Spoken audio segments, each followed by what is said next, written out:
예, 오늘은 하나님의 임재라는 말씀을 가지고 함께 은혜를 나누기를 원합니다. 지금 한국 교회는 침체의 위기에 놓여 있다고 해도 사실 과언이 아닐 정도입니다. 특히 젊은이들, 다음 세대들이 급격하게 감소하고 있음을 넘어 실종의 위기에 있다라고들 말하고 있습니다. 많은 학자들은 이 추세가 갈수록 심화되어 한국 교회도 젊은이 없는 교회가 늘어날 것이라고 말합니다. 도시로만 떠날 수밖에 없는 시골 교회들은 지금도 오래전부터 젊은이 없이 예배를 드리는 곳이 많습니다. 도시의 교회들 역시 이런 모습을 되지 않을까 염려하고 있는 그러한 상황에 있습니다. 왜 교회에서 이 젊은이들이 사라지고 있을까요? 여러 가지 이유가 있겠지만 그 중에서도 우리가 놓치지 말아야 할 것 중에 하나가 젊은이들이 교회 내에서 하나님의 영광을 보지 못하기 때문이라고 합니다. 교회의 세속적인 모습, 세상과 다르지 않는 물진주의, 교회 안에서조차 성공주의가 판치는 이 모습들이 젊은이들은 세상과 조금도 다르지 않는 이 교회에 실망하면서 떠난다고 합니다. 이들은 교회를 통해 세상과 다른 하나님의 영광, 하나님의 임재를 경험하지 못하기 때문입니다. 먼저 믿은 기성세대를 통해 하나님을 볼 수 있어야 하고, 또한 예배를 통해 하나님의 함께 하시는 증거를 경험할 수 있어야 하고 그것을 볼 수 있어야 합니다. 오늘 준비한 여호수아 말씀을 통해서 하나님의 임재하심에 대해 함께 생각해 보는 그런 시간이 되어지기를 원합니다. 모세가 죽은 후 하나님은 여호수아에게 말씀하십니다. 여호수아 1장 1절 말씀인데요. 모세는 여호와의 종 에베드라고 표현되어 있지만은 여호수아는 모세의 수종자 므샤렛라고 표현되고 있습니다.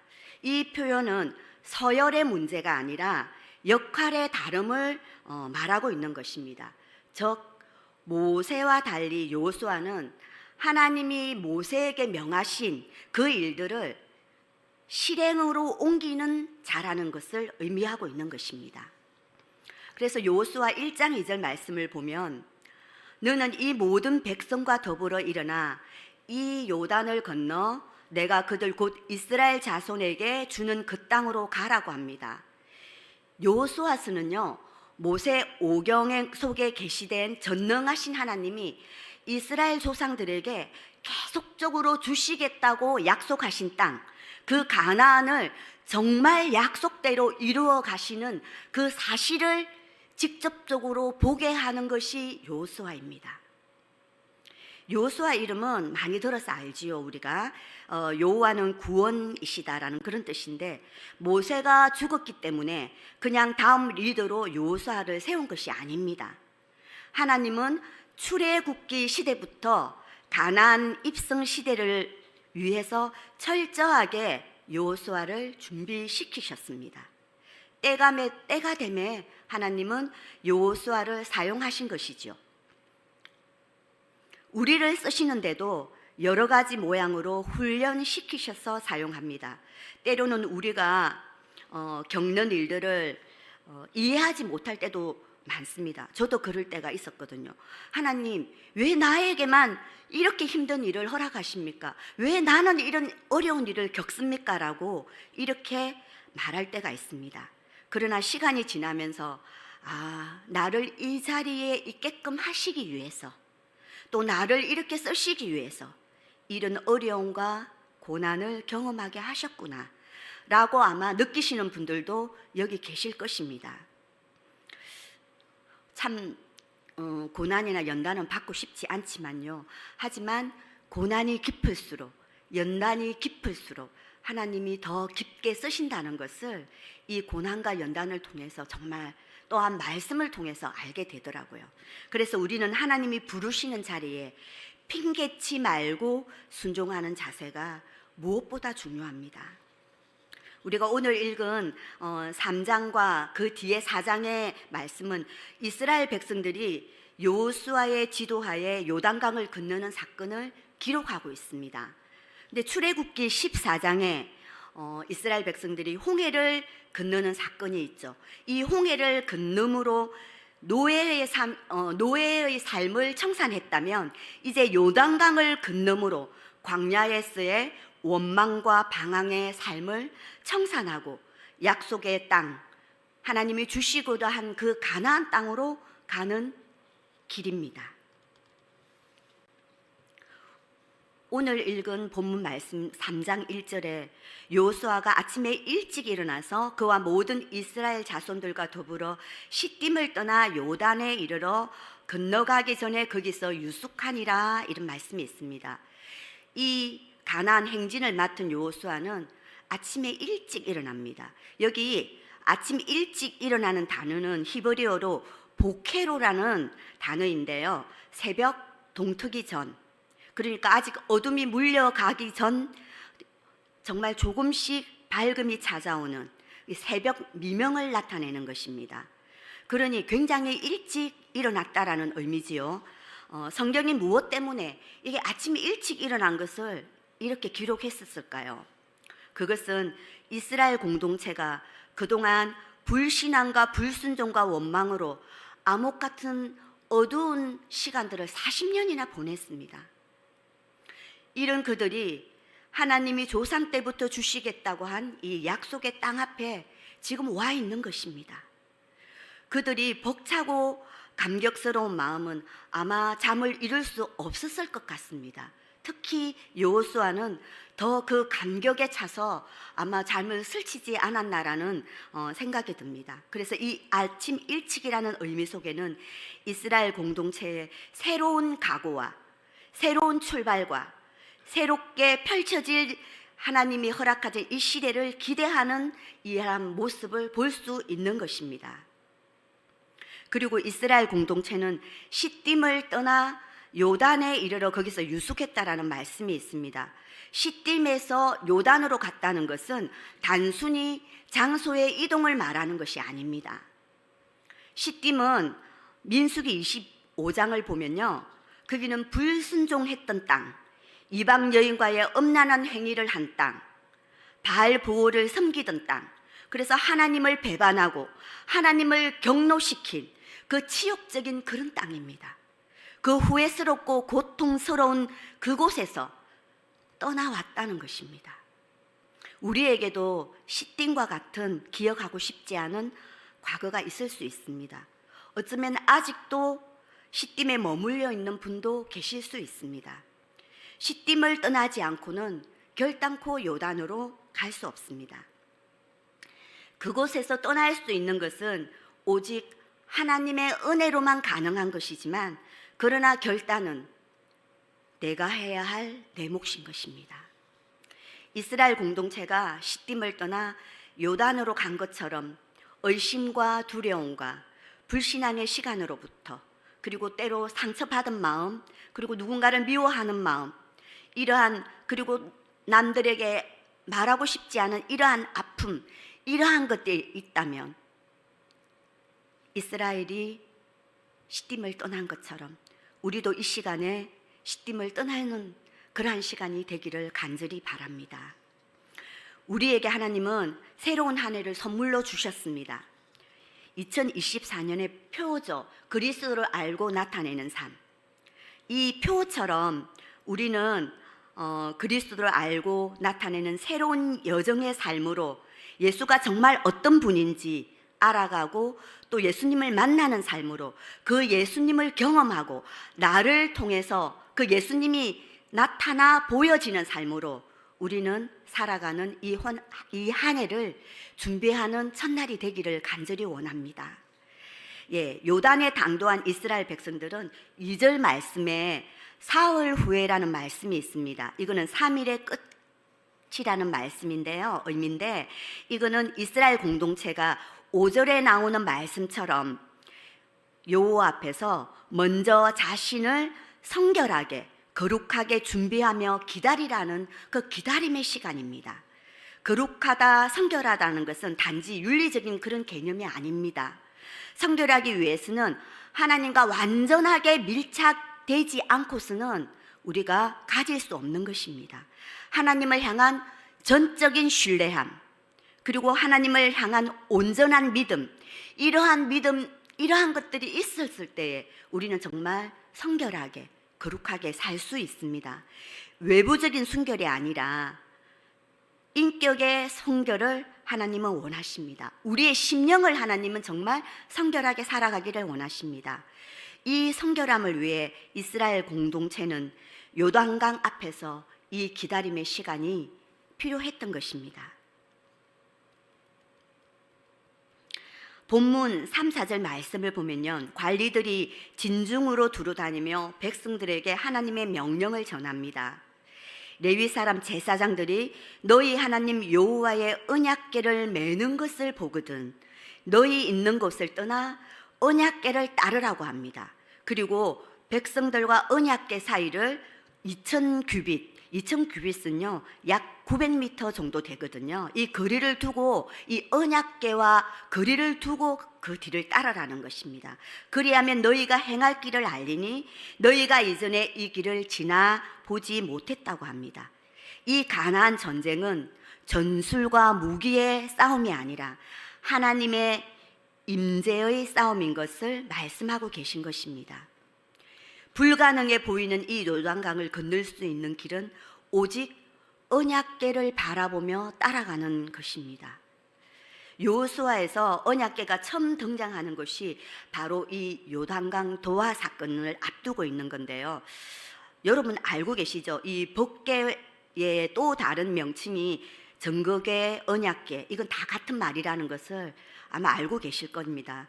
그런데 출애굽기 25장 22절에 나오는 이 증거궤는 증거로서의 십계명이 들어있음을 강조하고 있는 반면에 여기에 나오는 이 언약궤는 하나님과 이스라엘 백성 사이에 맺으신 언약과 임재를 강조하는 말씀입니다.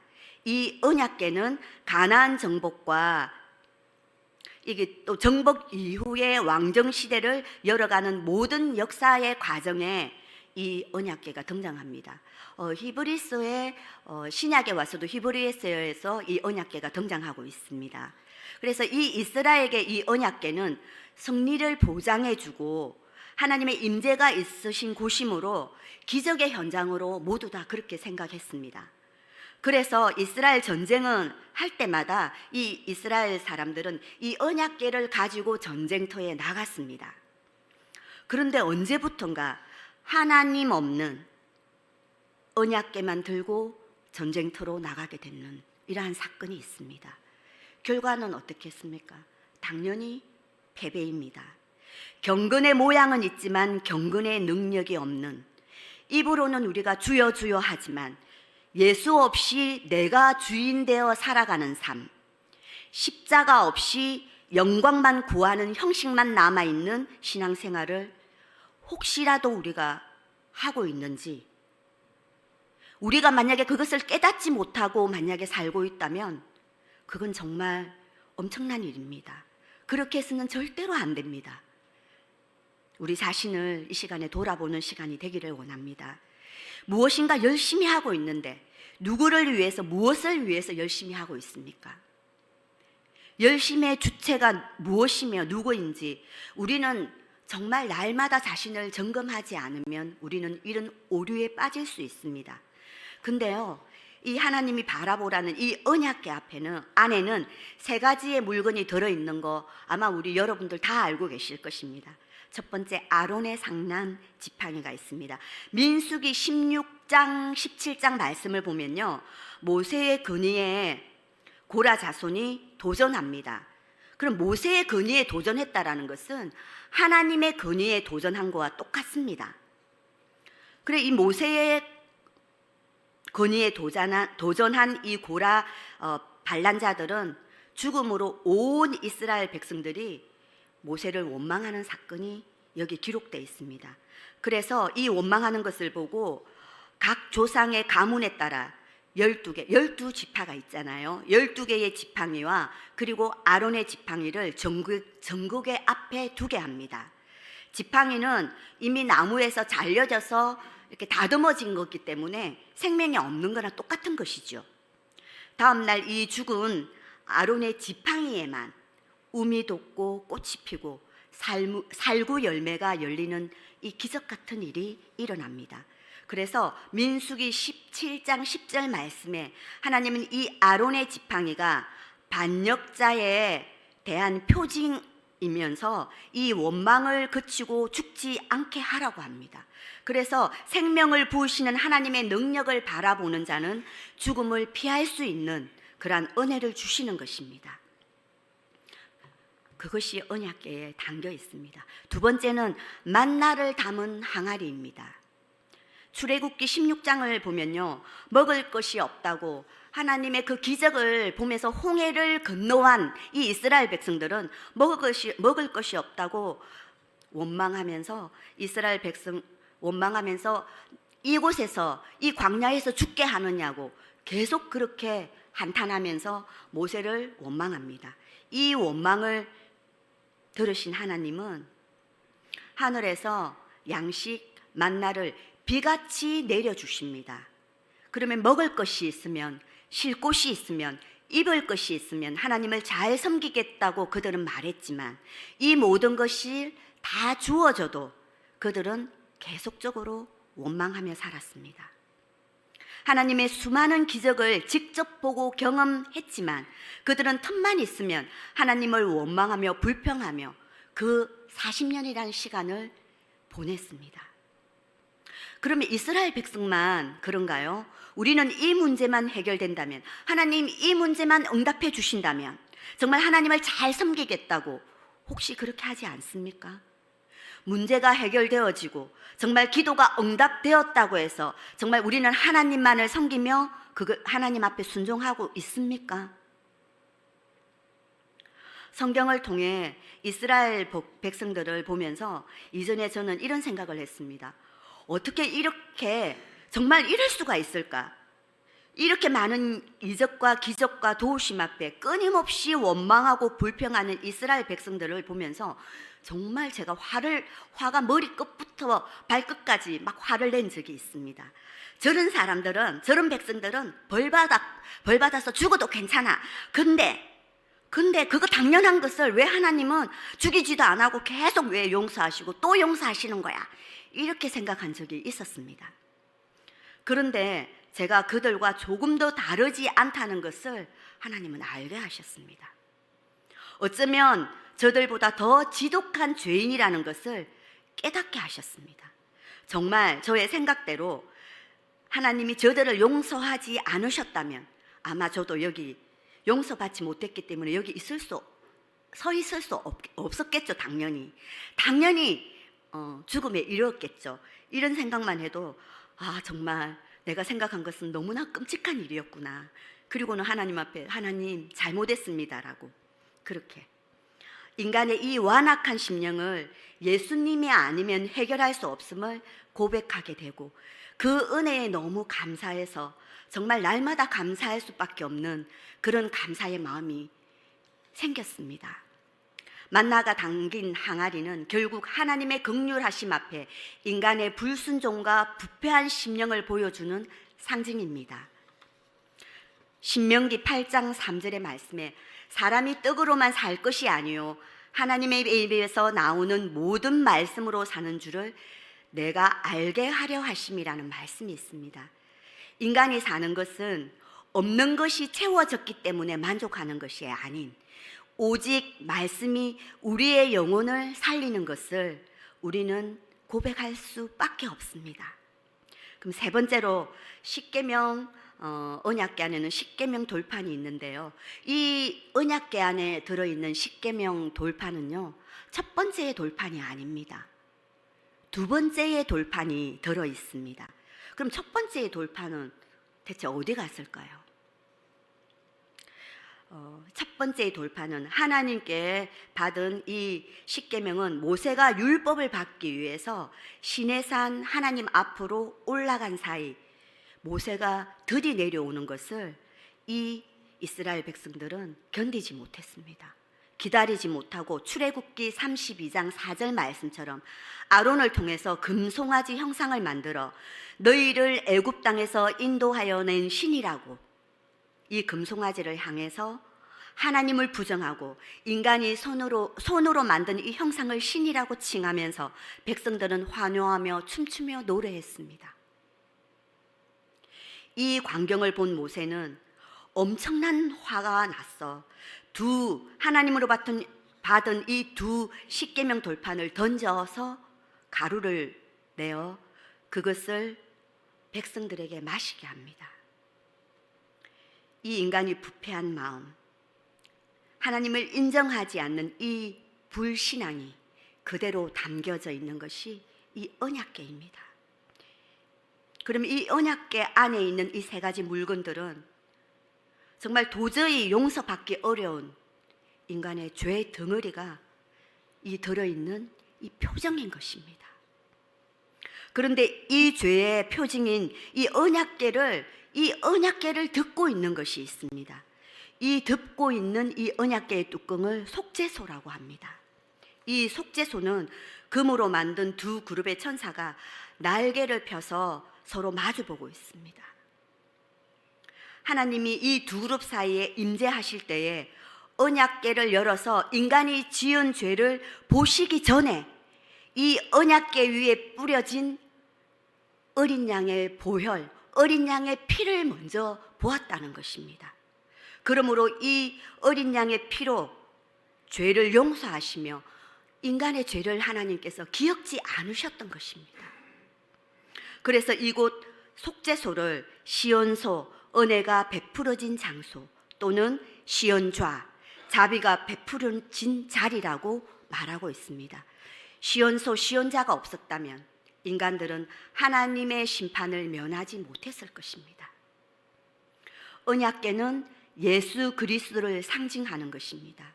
말씀의 본체가 되신 예수 그리스도, 부활의 생명이신 예수 그리스도, 생명의 양식인 예수 그리스도, 그 예수 그리스도가 상징된 것이 언약궤입니다. 사망과 죽음, 해결되지 않는 이 죄를 시온자에 뿌려진 어린 양의 피로 제사함을 받은 것처럼 어린 양이 되신 예수 그리스도의 십자가의 보혈로 우리는 죽음에서 생명으로 옮겨졌으며 예수 그리스도를 통해 끔찍한 죄의 종에서 하나님의 자녀가 되는 은혜를 받았습니다. 이것이 복음입니다. 이 복음을 이길 수 있는 사단의 권세는 없습니다. 7절 말씀에 오늘부터 시작하여 여호수아를 모세와 함께 있었던 것 같이 하나님이 너와 함께 있는 것을 백성들에게 알게 하신다라고 합니다. 진정한 지도자의 리더십은 하나님이 함께 하심으로 증명되는 것입니다. 하나님의 함께 하심의 증명은 하나님의 임재를 경험하는 것과 하나님의 언약이 성취되고 있음을 드러내는 것입니다. 하나님은 요단강 도하 사건을 통해 여호수아와 함께 하시는 것을 증명해 보이십니다. 이 도하 사건은 모든 백성들이 여호수아의 말씀에 순종해라는 그러한 뜻입니다. 8절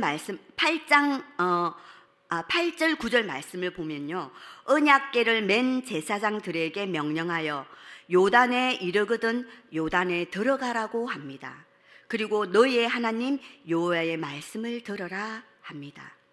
그리고 또 10절 말씀은 아까 전에 우리가 읽었던 말씀에 가나안의 7 족속들이 막 나오죠. 근데 이 7 족속의 정복이 시작되었음을 알리고 동시에 반드시 이방 족속을 몰아내고 있음을 하나님은 말씀하고 계십니다. 이 말씀을 통해서 이 전쟁의 주체가 하나님 자신인 것을 우리에게 말씀합니다. 그리고 이 전쟁의 방법은 오직 하나님의 임재로 하시겠다는 것입니다. 그러면 방편은요, 그것은 하나님 백성들의 순종으로 사용하시겠다는 겁니다. 이 모든 것을 통해서 하나님을 알리라. 너희가 하나님을 알리라는 것입니다. 이 요단강을 건너는 이 사건을 통해서 정말 하나님이 함께 하시는 것, 그래서 여호수아를 세웠다는 것을 알게 된다는 사건입니다. 평상시 요단강의 길이는 약 50cm에서 3m 정도가 되고요. 넓이는 약 30m 정도가 되는 그렇게 크지 않은 작은 강입니다. 그런데 15절의 말씀 우리가 읽지는 않았지만 곡식 거두는 이 시기, 그러니까 보리를 추수하는 이 시기에 요단강은 오늘날 달력으로 계산해 가지고 3, 4월 정도 되는 이때를 말하는 건데요. 이때는 북쪽 헤르몬 산에 눈이 녹는 그 시기라고 합니다. 그러니까 눈이 녹아서 물이 되어서 흐르고 있는 거죠. 그런가 동시에 봄철에 내리는 이른 비로 인해서 이 강이 범람하는 그러한 시기라고 합니다. 그러니까 이 시기가 요단강이 범람하는 그러한 시기인 것입니다. 그래서 요단강은 수심이 아주 깊어진과 동시에 강의 넓이가 약 200에서 1000m가 넓어지고요. 그리고 유속이 급속하게 너무너무 빠르기 때문에 사람이 그 길을 가까이 가거나 건너갈 거라고는 생각할 수가 없는 그러한 정말 곳입니다. 이러한 강 앞에 이스라엘 백성들이 서 있는 겁니다. 그들의 조상들이 홍해와 마주한 것처럼 그들 앞에도 믿음이 아니고서는 도저히 건널 수 없는 이 길에 직면해져 있습니다. 이 조상들은 먼저 홍해가 갈라지는 것을 보고 그 홍해를 건넜지만 지금 요단강을 건너는 이들은 요단강의 물이 그냥 넘쳐나고 있는 이곳에 언약궤를 맨 제사장들 바로 앞에는 이 깊이를 가늠할 수 없는 수심과 이 넘칠 것 같은 이 물줄기와 그리고 이 삼킬 것 같은 이 물결이 펼쳐져 있는 이곳에 13절 말씀입니다. 온 땅의 주 여호와의 궤를 맨 제사장들의 발바닥이 요단물을 밟고 멈추면 요단물 곧 그 위에서부터 흘러내리던 물이 끊어지고 한 곳에 쌓였으리라. 이렇게 말씀은 나와 있습니다. 이것은 매우 절묘한 타이밍을 표현한 것인데요. 깊이를 가늠할 수도 없고 수심이 넘쳐나서 무엇이든지 이렇게 삼킬 것 같은 이 엄청난 이 물결 위로 제사장들의 발바닥이 요단물을 밟는 순간 물이 끊어지고 벽처럼 물벽이 쌓인다라는 것입니다. 이것이 믿음이 아니고서는 어찌 할 수 있는 일이겠습니까? 그러나 믿음의 순종은 반드시 우리의 몫입니다. 우리가 해야 할 일입니다. 13절 요단강이 끊어졌다고 하는 이 단어에 사용된 히브리어 카라트라는 단어가 있는데요. 요단강이 끊어졌다라는 이 단어에 히브리어 카라트가 사용되고 있습니다. 이 단어는 구약에서 오직 하나님의 언약에 대해서만 사용되는 의미 있는 단어입니다. 제사장들이 내디딘 그 놀라운 믿음은 언약궤인 하나님의 임재, 즉 예수 그리스도가 먼저 앞선 믿음인 것입니다. 하나님이 약속하신 땅 가나안을 가려면 반드시 건너야 할 이 요단강은 불신과 불순종으로 죄 덩어리가 된 우리가 죽어야 할 그 자리입니다. 용서받을 수 없는 인간의 죄를 다 지시고 어린 양 대신 예수 그리스도가 그 죽음의 요단강으로 먼저 들어가셨기에 하나님의 언약, 아까 카라트라는 말을 표현했죠. 카라트, 하나님의 언약이 들어감으로 비로소 요단강이, 그러니까 이거 절묘하게 제사장들의 발이 물이 닿는 것 같이 느껴지지만 먼저 언약궤인 그 예수님이 들어가셨다라는 겁니다. 그렇게 될 때에 믿음을 보신 그 예수님이 먼저 들어가셨다라는 겁니다. 들어가셨을 때에 카라트, 물이 끊어지고 그 물벽이 쌓이게 되는 그러한 역사를 볼 수 있는 거죠. 이 끊어졌다는 것은 죄와 사망에서 어둠의 건세에서 완전하게 분리되었다라는 것을 의미하는 뜻입니다. 이 요단강 한가운데에 언약궤가 들어가 모든 이스라엘 백성들이 다 건너가기까지 멈춰서 있었던 것처럼 예수 그리스도의 십자가의 은혜는 우리의 일생, 우리가 나면서부터 우리가 하나님이 부르셔서 가는 그날까지 우리와 함께 계시겠다고 약속된 말씀입니다. 사랑하는 성도 여러분, 우리가 힘들고 지치고 때로는 소망 없이 느껴질 때, 내 힘으로서 내 능력으로서 아무것도 할 수 없다라고 느낄 때, 이 요단강 한가운데서 우리가 승리하길 원하시며 끝까지 다 건너가기, 이 이스라엘 백성들이 다 건너가기까지 기다렸던 이 언약궤처럼 끝까지 우리를 기다리시는 예수 그리스도의 십자가를 우리는 반드시 기억하며 살아야 합니다. 예수 그리스도의 십자가는 우리의 소망이 되십니다.